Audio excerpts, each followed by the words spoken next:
वो है जो हाइफा युद्ध में इजराइल के अंदर हाइफा शहर है, वहाँ से जीत के लाई गई ये तोप है जयपुर के राजा मान सिंह जी और जोधपुर के राजा हनुमंत सिंह जी के द्वारा।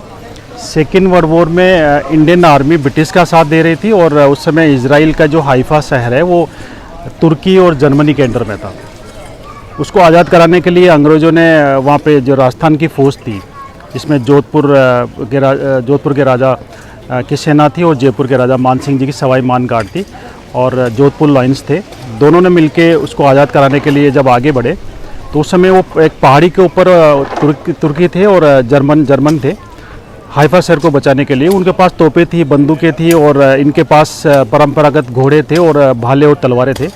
जैसे ही वो आगे बढ़े तो अंग्रेज़ जो जनरल था उसने मना कर दिया कि नहीं अभी आगे नहीं बढ़ना, क्योंकि वो मोर्चा लेके बैठे, रात के अंधेरे के अंदर हम लोग ऊपर चढ़ाई करेंगे, अटैक करेंगे जब वो रात को उनको दिखेगा नहीं उस समय। लेकिन जो उनका कमांड कर रहे थे दलपत सिंह शेखावत उनका नाम था, क्योंकि पहले जोधपुर के राजा हनुमंत सिंह जी उसका कमांड कर रहे थे, लेकिन उनकी तबीयत खराब होने से उनका विश्वास परत थे दलपत सिंह शेखावत, उनको कमान दी गई। और दलपत सिंह शेखावत ने जैसे ही राजपूताना फोर्स के साथ में आगे बढ़े, पीछे से अंग्रेज जनरल ने आवाज़ लगा के बोला कि नहीं अभी नहीं, अब वापस आओ, अभी रात को समय हम हमला करेंगे। वो लोग मोर्चा बना के बैठे हैं, तो वापस घूम के दलपत सिंह ने उस अंग्रेज जनरल के गर्दन पे तलवार लगा दी थी कि तुमने पीछे से आवाज़ कैसे लगाई, हम जब अपने शुभ काम के लिए आगे बढ़ रहे हैं तो अगर तेने पीछे से आवाज़ क्यों लगाई, एक बार हम आगे बढ़ जाते पीछे नहीं हटते यार, आज के बाद अगर दोबारा पीछे से आवाज़ लगाए तो मैं सर से गर्दन अलग कर दूंगा। ये कह के वापस घूमे और तेज़ी से आगे बढ़े। ऊपर से बंदूकें तोपें बरस रही थी, लेकिन ये घोड़ों के साथ में तेज़ी से आगे बढ़े। बीच के पहाड़ और नीचे रोड के बीच में एक दलदल था, उसके अंदर से घोड़े जब आगे निकले काफ़ी घोड़े तो उसमें ही फंस गए। कुछ वहाँ से निकले आगे, लगातार बंदूकें चल रही थी, कुछ गोली लगने से घायल हो गए और वो आगे बढ़ते गए। कुछ सैनिक भी गिरते, लेकिन किसी भी सैनिक ने उनको उठाने की हिम्मत नहीं की। अगर वो उठाते तो उनके पीठ में गोली लगती, अगर पीठ में गोली लगती तो राजपूताना राइफल्स का इतिहास खराब हो जाता, क्योंकि राजपूताना राइफल्स का इतिहास रहा है कि आज तक किसी भी सैनिक के पीठ में गोली नहीं लगी, यानी कभी किसी ने पीठ नहीं दिखाई है। वो पहाड़ के ऊपर थे, वो नीचे तक अगर मरने वाले सैनिक या गोली लगने वाले सैनिक को अगर ऊपर उठाते तो उनकी पीठ ऊपर होती और पीठ में गोली लग जाती, इसलिए पीठ उनको उठाया नहीं और उनके डेथ बॉडी के ऊपर ही आगे बढ़ते रहे। और लगातार ऊपर चढ़ने से उनके पास जो बंदूकें थी या गोलियां बरसा रहे थे, तोपें थी, उनकी गोलियां भी खत्म हो गई थी। लास्ट के अंदर दलपत सिंह शेखावत से कुछ लोग ही वहां पहुंच पाए थे, बाकी सब नीचे ही रणखेत रह गए थे, युद्ध में मारे गए थे। ऊपर जाके दलपत सिंह शेखावत ने और दूसरे सैनिकों जो ऊपर पहुंचे उनके सामने वाले की गोलियां खत्म हो गई थी, तोपों के गोले खत्म हो गए थे। लास्ट के मैंने आमने सामने लड़ाई हुई में और उन्होंने भालों से और तलवारों से उनकी गर्दनें काटी, वहाँ पे उनका जनरल था उसकी गर्दन काटी और वहाँ पे पूरे हाइफा शहर को कब्जा करवाया था। लास्ट में दलपत सिंह शेखावत खुद भी काफ़ी घायल था, तो वहीं पे उनकी डेथ हो गई थी। अभी भी करीब 700 जवानों के वहाँ पे मूर्तियाँ बना के, जो राजस्थान के सारे शेखावत और राठौर सैनिक थे उनकी मूर्तियाँ वहाँ पे बना रखी है। अभी मोदी वहाँ पे गए थे इजराइल, तो उनके माल्यार्पण किया था, उनका काफ़ी सम्मान भी किया था। तो वहाँ से जो जर्मन की तोपें थी वो तोपें छीन के लेके आए थे, काफ़ी तोपें लेके आए थे।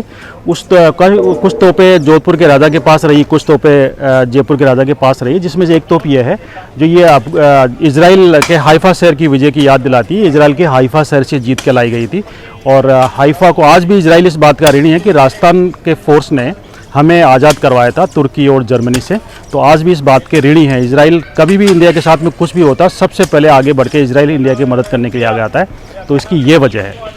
तो वर्किंग में हाँ, वर्किंग तो अब इसमें पहले बुलेट लगते थे, तो बुलेट अगर डाल के चलाए तो आज भी ये चल सकते हैं। उस समय बुलेट आ गए थे, तो इसमें ये कुछ रिंग्स भी है और बुलेट लोड करके चलाइए। चलाने वाला सेफ़ रहे इसलिए पीछे इसके अंदर ये प्लेट्स लगा रखी है ताकि वो सेफ़ रहे। आगे ग्लास होता था जो बुलेट प्रूफ ग्लास था, वहाँ पर ग्लास टूट चुका है इसका, इसके टायर गल चुके हैं, लेकिन आज भी ये तोप है। टायर गल गए, ग्लास टूट गए, लेकिन आज भी ये है।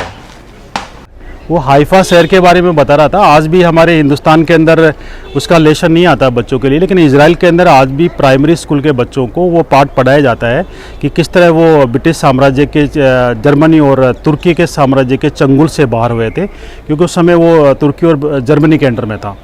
और सेकेंड जो वर्ल्ड वॉर हुआ था वो जर्मनी और इंग्लैंड के बीच में हुआ था, उसमें इंडिया की सेना इंग्लैंड का साथ दे रही थी, इसलिए राजस्थान के दो राजाओं की सेना ने उसके शहर हाइफा को आज़ाद करा के इजराइल को आज़ाद कराया था। इसलिए आज की भी वहाँ के बच्चे, वहाँ के लोगों के जुबान पे हर चीज़ है। इंडिया की भी कोई भी आफत आती है सबसे पहले इजराइल आगे खड़ा होता है, उस दोस्ती की वजह से कि इनकी वजह से आज हम आज़ाद हैं। एक बार मैं आपको थोड़ी पुरानी स्टोरी बताना चाहता हूँ। नेतन्याहू जो प्रधानमंत्री वहाँ के राष्ट्रपति थे या प्रधानमंत्री इजराइल के, वो यहाँ पे आए थे अटल बिहारी वाजपेयी के टाइम पे। और यहाँ पे आए थे उस समय उन्होंने अपनी माँ से पूछा, माँ मैं हिंदुस्तान जा रहा हूँ, आपके लिए वहाँ से क्या लेके आऊँ, क्योंकि हिंदुस्तान के नाम से वो लोग बड़े खुश होते थे, क्या लेके आऊँ। तो उसने माँ ने बोला कि बेटा हिंदुस्तान जा रहा है, वहाँ पे राजपूताना करके एक स्टेट है, वहाँ पे हल्दी घाटी का एक युद्ध हुआ था, उस जगह की मुझे मिट्टी चाहिए। नेतन्याहू यहाँ पे आए, उनका दिल्ली में प्रोग्राम था और प्रधानमंत्री से बात हुई, राष्ट्रपति से बात हुई। उसके बाद उनको बात की कि हमारा क्या राजपूताना में हल्दी घाटी का भी कोई प्लान है जाने का, उनको ऐसा तो प्लान नहीं है। तो उन्होंने उनके लिए स्पेशल एक चार्टर विमान बुक किया और हल्दी घाटी उनको लेके गए। और हल्दी घाटी जाने के बाद उस जगह को उन्होंने अपने जूते उतार के दंडवत उस जगह को प्रणाम किया उन्होंने, और वहाँ की मिट्टी पैक करके वहाँ पे लेके गए थे। जब वापस गए वो अपनी कंट्री के अंदर, अपनी माँ से बोला कि माँ आपने कहा था हल्दी घाटी को मिट्टी में लेके आए वहाँ आपके लिए। तो उस माँ ने उस मिट्टी को अपने हाथ में लेके काफ़ी देर तक सीने से दबाए रखा और आंखें बंद कर ली, और बाद में बोला कि बेटा ये अगर मेरे मरने के बाद मेरी ताबूत को बंद करने से पहले मेरी पूरी बॉडी के ऊपर ये मिट्टी डालना, कि ये इससे हमें एक छोटी सी ये बात नहीं है, एक बहुत बड़ी बात है। इसकी वजह से हमें ये प्रेरणा मिली है कि हम कैसे आज़ाद हुए। जर्मनी और तुर्की का जो हमारे ऊपर जो दबाव पड़ रहा था या हमारे ऊपर जो अत्याचार हो रहा था, उससे हमें एक प्रेरणा मिली है कि एक छोटे से मेवाड़ के राजा राणा प्रताप ने कैसे मुगल बादशाह अकबर जो पूरे हिंदुस्तान का बादशाह था उससे टक्कर ली और अपने देश को उन्होंने गुलाम नहीं होने दिया। उससे हमें प्रेरणा मिली, उस प्रेरणा की वजह से ही आज हम जर्मन और तुर्की से हम आज़ाद हैं। और हिंदुस्तान के उस पार्ट ने, राजपूताना के एक पार्ट ने वहाँ के राजाओं के 2 राजाओं के सेना ने हमें आज़ाद भी कराया, वो हमारे लिए बहुत कुछ है, बहुत बड़े हैं। तो इससे जुड़ी हुई एक ये स्टोरी है।